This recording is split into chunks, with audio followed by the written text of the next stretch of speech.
بسم اللہ الرحمن الرحیم۔ السلام علیکم۔ جنید جمشید کہتے ہیں کہ ایک دفعہ ہم لوگ کینیڈا کے ایئرپورٹ پر بیٹھے تھے کہ نماز کا وقت ہو گیا۔ ہم سب لوگوں نے وضو کیے، لیکن جب ایک ساتھی مسلمان وضو کر رہا تھا تو وہ اتفاق سے وہاں سے فرانسیسی ڈاکٹر کا گزر ہوا اور وہ وہاں پر ساکت کھڑا ہو گیا اور بڑے غور سے ساتھی کو وضو کرتے ہوئے دیکھنے لگا۔ وہ مسلمان کے وضو کا طریقہ دیکھ کر حیران ہو گیا۔ وضو کرنے کے بعد اس فرانسیسی ڈاکٹر نے اس مسلمان سے پوچھا کہ آپ کس ملک سے تعلق رکھتے ہیں؟ مسلمان نے جواب دیا پاکستان سے۔ تو فرانسیسی ڈاکٹر نے پوچھا کہ آپ کے ملک میں کتنے پاگل خانے ہیں؟ تو اس نے جواب دیا کہ مجھے تعداد کا پتہ نہیں، ویسے چند ایک ہی ہوں گے۔ فرانسیسی ڈاکٹر نے کہا کہ میں فرانس کے ملک کے ٹاپ 5 ڈاکٹرز میں سے ایک ہوں۔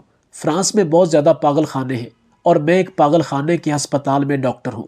میں نے ساری عمر اس تحقیق میں گزار دی کہ لوگ پاگل کیوں ہوتے ہیں اور پاگل پن سے بچنے کے لیے کون سی احتیاطی تدابیر اختیار کرنی ضروری ہے۔ ہم نے سائنسی بنیادوں پر امریکہ، آسٹریلیا کے بہترین ڈاکٹر سے مل کر بے شمار لیبارٹری ٹیسٹ کیے اور میڈیکل میں جو ممکن تھا ہم نے وہ سب کیا۔ آخر میں ہم سب نے پاگل پن سے بچنے کے لیے جو سب سے بڑی مؤثر بغیر پیسے خرچ کیے میڈیسن دریافت کی۔ اس پوری ٹیم کی مشترکہ کوششوں کے بعد جو رزلٹ نکلا، اس کے مطابق پاگل پن کی بہت ساری وجوہات میں سے سب سے بڑی وجہ یہ ہے کہ لوگ اپنی گردن کے پچھلے حصے کو خشک رکھتے ہیں۔ کھچاؤ کی وجہ سے رگوں پر اس کا اثر ہوتا ہے۔ جو لوگ اس جگہ کو دن بھر میں وقتاً فوقتاً نمی پہنچاتے ہیں وہ پاگل پن سے بچ جاتے ہیں۔ میں نے دیکھا ہے کہ آپ نے گردن کے پیچھے کے حصے پر بھی گیلے ہاتھ پھیرے، جس سے مجھے بہت حیرانی ہوئی اور میں آپ کو بغور دیکھنے لگا کہ آپ کو یہ طریقہ کس نے بتایا۔ تو مسلمان ساتھی نے بتایا کہ ہر نماز ادا کرنے سے پہلے وضو کرتے وقت سر کا مسح کیا جاتا ہے اور پھر یہ گیلے ہاتھ ہم اپنی گردن پر لگاتے ہیں۔ فرانسیسی ڈاکٹر نے کہا کہ آپ کو یہ طریقہ کس نے بتایا؟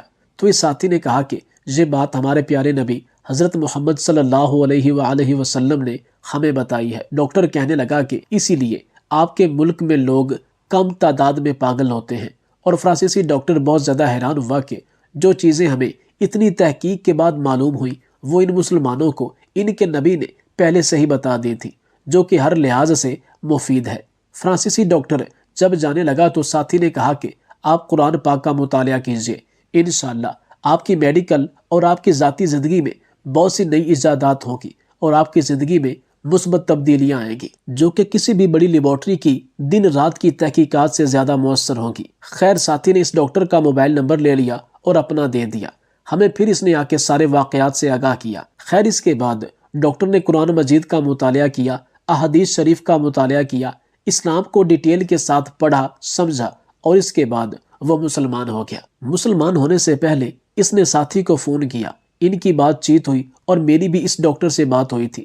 اس ڈاکٹر سے بات کرنے کے بعد میں اس نتیجے پر پہنچا تھا کہ جب یہ غیر ملکی انگریز اپنی ذاتی تحقیقات مکمل کر لیتے ہیں اور یہ ساری بات سمجھ جاتے ہیں تو یہ پھر کسی کے بہکاوے میں نہیں آتے یا کسی پیر فقیر کو نہیں مانگتے۔ انہوں نے جو مانگنا ہے صرف اللہ سے مانگنا ہے۔ آپ یقین جانیں ان کا عقیدہ ہمارے عقیدے سے زیادہ مضبوط ہوتا ہے، جو کہ صرف قرآن اور احادیث پر مبنی ہوتا ہے۔ اللہ اکبر۔ ایک ڈاکٹر کی پوری زندگی کی تحقیق نبی علیہ السلام کے بتائے ہوئے ایک چھوٹے سے عمل پر آ کر ختم ہو گئی۔ آج سائنس یہ ثابت کر رہی ہے کہ اسلام نے جن کاموں کے کرنے کا حکم دیا ہے ان کے کرنے سے انسان کو جسمانی اور روحانی لحاظ سے بہت فائدہ ہوتا ہے۔ اسلام کے ہر حکم میں کوئی نہ کوئی حکمت ضرور پوشیدہ ہے۔ صرف اور صرف اسلام پر عمل کرنے میں ہی دنیا و آخرت کی کامیابی ہے، کیونکہ یہ واحد دین اسلام ہی ہے جو کہ مستند ہے۔ دنیا اور آخرت دونوں جہانوں میں اس سے ہر شخص کو فوائد ہی حاصل ہوتے ہیں۔ شارک نامی بزنس مین نے ایک جامع مسجد کے سامنے ڈانس کلب اور شراب خانہ کھول رکھا تھا۔ وہ رمضان کریم کے مہینے کا بھی احترام نہیں کرتا تھا، بلکہ صبح و شام اس کلب اور شراب خانے میں لوگوں کا رش رہتا اور ساتھ ہی گانوں پر رقص بھی ہوتا تھا، اور رقص بھی ایسا ویسا کہ جسے دیکھ کر ایک عزت دار بندے کے لیے ڈوب مرنے کا مقام ہوتا ہے۔ لیکن اس جامع مسجد کے امام صاحب کو دل ہی دل میں اس شراب خانے پر بہت رنج تھا۔ یہ امام مسجد اس بزنس مین کے پاس گیا اور اسے منع کرتے ہوئے کہا کہ یہاں سے اپنی دکان کسی اور جگہ شفٹ کر لو۔ پہلی بات تو یہ ہے کہ یہ اللہ کا گھر ہے اور اللہ کے گھر کے سامنے ایسا بےہودہ کام زیب نہیں دیتا۔ دوسری بات یہ کہ یہ ایک مین بازار ہے، یہاں سے عزت دار اور پردہ دار عورتیں بھی گزرتی ہیں، تم ان سب کو کیا پیغام دے رہے ہو؟ کبھی سوچا ہے تو نے؟ اور تیسری یہ بات غلط ہے کہ تم نمازیوں کی نماز میں خلل ڈالتے ہو۔ نہ کوئی قرآن شریف پڑھ سکتا ہے اور نہ ہی کوئی تلاوت سے محظوظ ہو سکتا ہے، اور تم میوزک بھی اتنا اونچی آواز میں چلاتے ہو کہ جب امام امامت کرواتا ہے تو پیچھے والے نمازیوں تک اس کی آوازیں نہیں پہنچتی کہ رکوع کب کرنا ہے اور سجدہ کب کرنا ہے۔ اس میں بھی کافی دشواریاں پیش آتی ہیں۔ پہلی بات تو یہ ہے کہ اس کام کو چھوڑ دو، رزق دینے والی ذات اللہ کی ہے، ہو سکتا ہے وہ تجھے اس سے بھی زیادہ رزق سے نواز دے۔ تم ایک بڑے بزنس مین ہو، تمہیں کس چیز کی بھوک ہے؟ اور دنیا کے ہزاروں کام ہیں، ان میں سے کوئی بھی ایک کام کر لو۔ تم کیوں اپنے آپ خود کے دشمن بنے ہوئے ہو؟ اپنی دنیا اور آخرت دونوں کو بگاڑنے پر تلے ہوئے ہو۔ یہ 4 دنوں کی زندگی ہے، یہ ہمیشہ کا ٹھکانہ نہیں ہے۔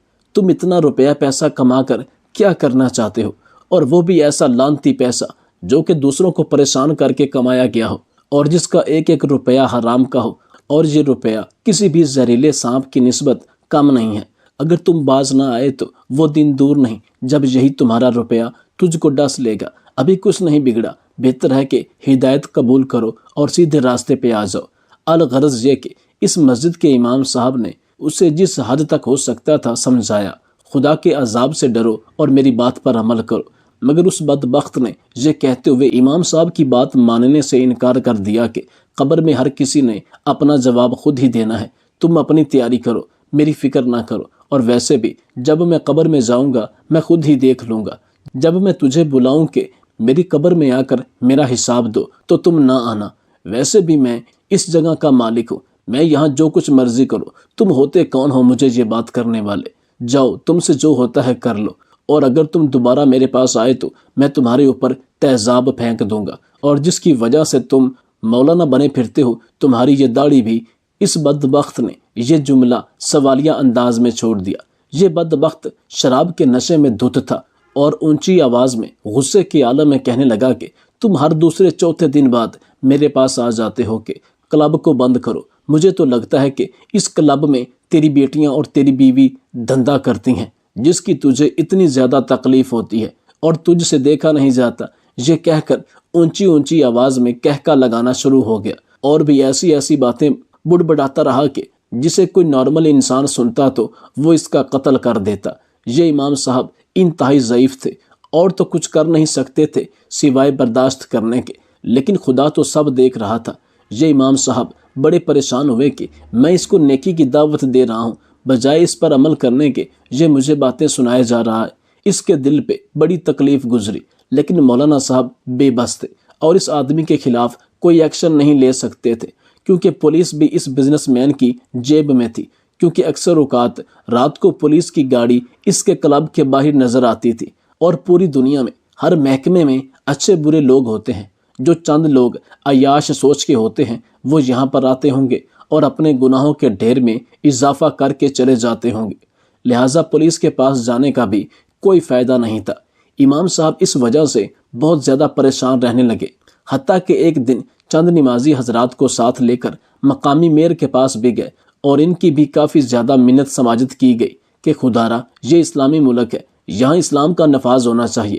روز قیامت آپ سے بھی سوال ہوگا کہ اللہ نے آپ کو جو اختیار دیا تھا کیا آپ نے اس کا جائز استعمال کیا؟ کیونکہ اگر آپ چاہیں تو یہ کلب بند بھی ہو سکتا ہے اور کسی اور جگہ شفٹ بھی ہو سکتا ہے۔ میں آپ سے کسی اپنے مفاد کے بارے میں بات کرنے نہیں آیا، آپ کا یہ فرض بنتا ہے کہ اسے سمجھائیں، چاہے سختی سے چاہے پیار سے۔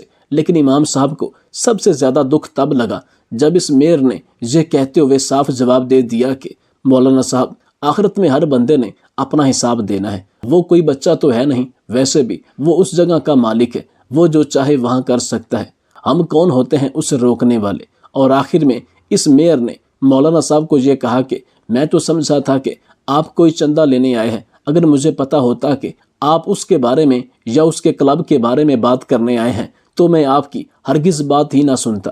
آپ نے خواہ مخواہ میرا اتنا ٹائم ضائع کر دیا۔ آپ چپ کر کے اپنی نماز پڑھیں اور پڑھائیں، آپ کو کسی سے کیا لینا دینا؟ یہ مولانا صاحب اور تمام نمازی حضرات کے دل پر یہ باتیں کسی خنجر سے کم نہ لگی، حتیٰ کہ امام صاحب کی تو آنکھوں میں آنسو آ گئے اور آسمان کی طرف نگاہیں اٹھا کر کہا، یا اللہ، میرے اختیار میں جتنا تھا میں ہر اس دروازے پر، ہر اس در پر گیا جہاں مجھے امید تھی کہ اللہ تعالیٰ نے ان کو میرے لیے وسیلہ بنایا ہے، لیکن یا اللہ یہ سب تو دنیا دار لوگ ہیں، انہیں کسی سے کوئی غرض نہیں، ہر کوئی اپنا مفاد دیکھ رہا ہے۔ یا اللہ مجھے تجھ سے کوئی شکوہ شکایت نہیں، کیونکہ میں جانتا ہوں یہ دنیا دار لوگوں نے تو نبیوں اور انبیاء کو نہیں بخشا، ان کو بھی ہر حال میں پریشان کرتے رہے، الٹی سیدھی باتیں کرتے رہے، اور میں تو ایک ادنا سا بندہ ہوں، مجھے تو کوئی اگر جوتے بھی مارے تو میں پھر بھی حق کی بات کروں گا، اس وحدہ لا شریک کے علاوہ کسی کے نہ آگے جھکوں گا اور نہ ہی بھیک مانگوں گا۔ مولانا صاحب دل میں سوچنے لگے کہ اگر یہ میر ادھر جا کر 2 لفظ بول دیتا تو اس کا کیا جاتا تھا، اس نے کم از کم ہمارا مان بھی نہیں رکھا کہ ہم چل کر اس کے دروازے پر گئے، اور وہ بھی کسی اپنے ذاتی مفاد کے لیے نہیں گئے، کوئی چندہ، کوئی مدد لینے نہیں گئے۔ خیر یہ مولوی حضرات آنکھوں میں آنسو اور دل میں مایوسی لیے واپس اپنے گھروں میں چلے گئے۔ یہ امام مسجد ہر وقت سوچتا رہتا کہ کس طرح میں اس کلب، اس شراب خانے کو یہاں سے ختم کر دو۔ اس امام مسجد کا بس نہ چلتا کہ یہ وہاں پر بم رکھ کر اسے اڑا دیتا۔ بہت زیادہ سوچنے کے بعد یہ مولانا صاحب اس نتیجے پر پہنچا کہ اب ہر نماز کے بعد اس شہر کی ایک ایک گلی میں، ایک ایک گھر میں جا کر لوگوں کو تبلیغ کروں گا۔ جب اس امام صاحب نے یہ مشورہ باقی نمازیوں کے ساتھ کیا تو چند اور لوگ بھی اس کے ساتھ شامل ہو گئے۔ اب ان کا معمول بن گیا کہ فجر کی نماز ادا کرتے اور شہر کی گلیاں بانٹ لیتے، اور اللہ کا پیغام ہر گلی میں، ہر گھر میں، ہر مرد کے کان میں پہنچانا شروع کر دیا کہ اللہ تعالیٰ کی طرف لپکو، تم لوگ بے شک 24 گھنٹے کام کرو، جو کرنا ہے کرو، لیکن صرف 2 گھنٹے مسجد میں آ کے نماز پڑھو۔ مولوی نے کسی سے یہ نہیں کہا کہ اس شراب خانے کو ہم نے بند کرنا ہے، یا اس شراب خانے والے کو یہاں سے بھگانا ہے، یا اس کلب میں ہونے والے ناچ گانے کو ہم نے بند کرنا ہے۔ مختصر یہ کہ یہ مولانا صاحب 3 سال تک ہر روز ان کی یہی روٹین ہوتی کہ ہر گلی میں یہ پیغام پہنچے اور لوگ اللہ کی طرف رجوع کریں۔ آخرکار اس امام مسجد کی محنت رنگ لے آئی، اور پہلے جتنا رش عید کی نماز میں ہوتا تھا اتنا رش ہر نماز میں رہنے لگا۔ ہر آئے روز نمازیوں کی تعداد بڑھتی گئی، لوگوں میں شعور پیدا ہوتا گیا، اور وہ لوگ اللہ تعالیٰ کے راستے پر چلنا شروع ہو گئے۔ حتیٰ کہ وہ دن بھی آ گیا کہ کلب میں کوئی مرد نہ تھا، حتیٰ کہ ایک دن یہ شارک نامی بزنس مین سر پکڑ کر بازار میں بیٹھا تھا۔ اس کے کلب اور شراب خانے کی ساری رونقیں ختم ہو گئی تھیں، حتیٰ کہ لوگوں نے اس سے سلام لینا تک چھوڑ دیا۔ جہاں پہلے ساری رات فحاشی، زناکاری اور شراب کی بوتلیں چلتی تھیں، وہاں بالکل سناٹا ہو گیا، کوئی ناچ گانا نہیں ہوتا تھا، کوئی میوزک نہیں چلتا تھا۔ لیکن یہ بدبخت جانتا تھا کہ یہ اس مولوی کی 3 سال کی محنت ہے، اور میرے کلب کی تباہی کا ذمہ دار یہ امام مسجد ہے۔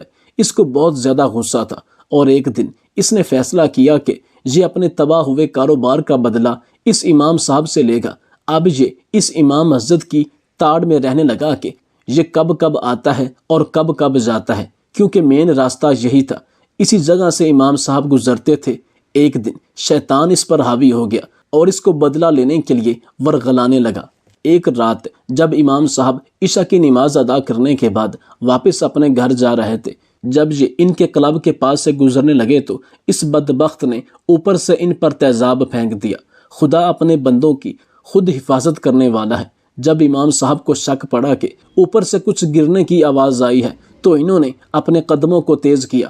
چھت پر کھڑے اس بدبخت نے چھت پر دوڑ لگانے کی کوشش کی کہ کسی طرح ان پر تیزاب پھینکا جا سکے۔ خدا کی کرنی ایسی ہوئی، یہ امام صاحب پر تیزاب پھینکنے میں اس قدر اندھا ہوا کہ چھت سے ہی نیچے گر گیا، اور گرا بھی اسی جگہ پر جہاں اس نے تیزاب پھینکا تھا۔ پھر کیا تھا، سر پھٹ گیا، جسم تیزاب سے چھلنی ہو گیا، اور یہ بدبخت اپنے انجام کو جا پہنچا۔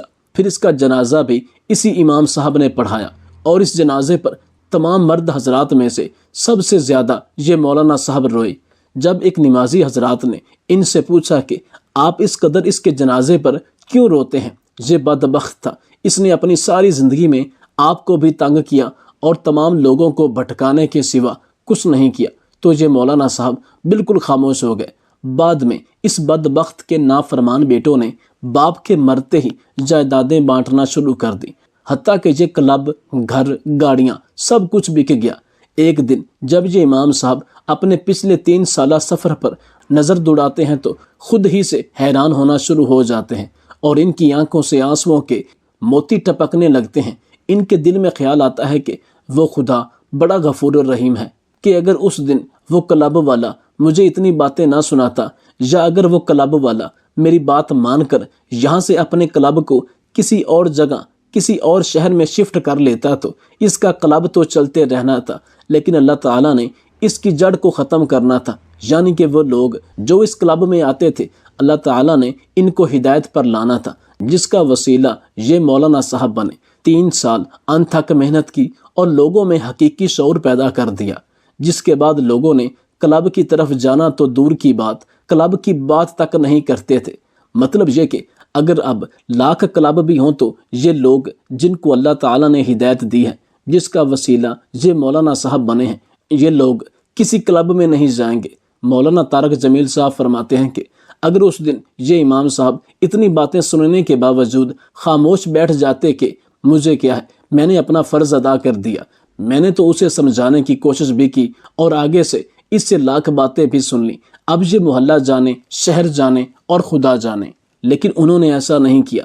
انہوں نے پہلے زمینی وسائل استعمال کیے، جب سب در سے ان کو ٹھوکر کے علاوہ کچھ نہ ملا تو یہ رب کے آگے سجدہ ریز ہوئے اور اسی سے مدد چاہیے تو اللہ تعالیٰ نے ان کی مدد کی اور انہیں تبلیغ کے راستے پر لگا دیا، اور اس تبلیغ کا اتنا زیادہ فائدہ ہوا جو کہ یہ امام صاحب بھی بیان کر چکے ہیں۔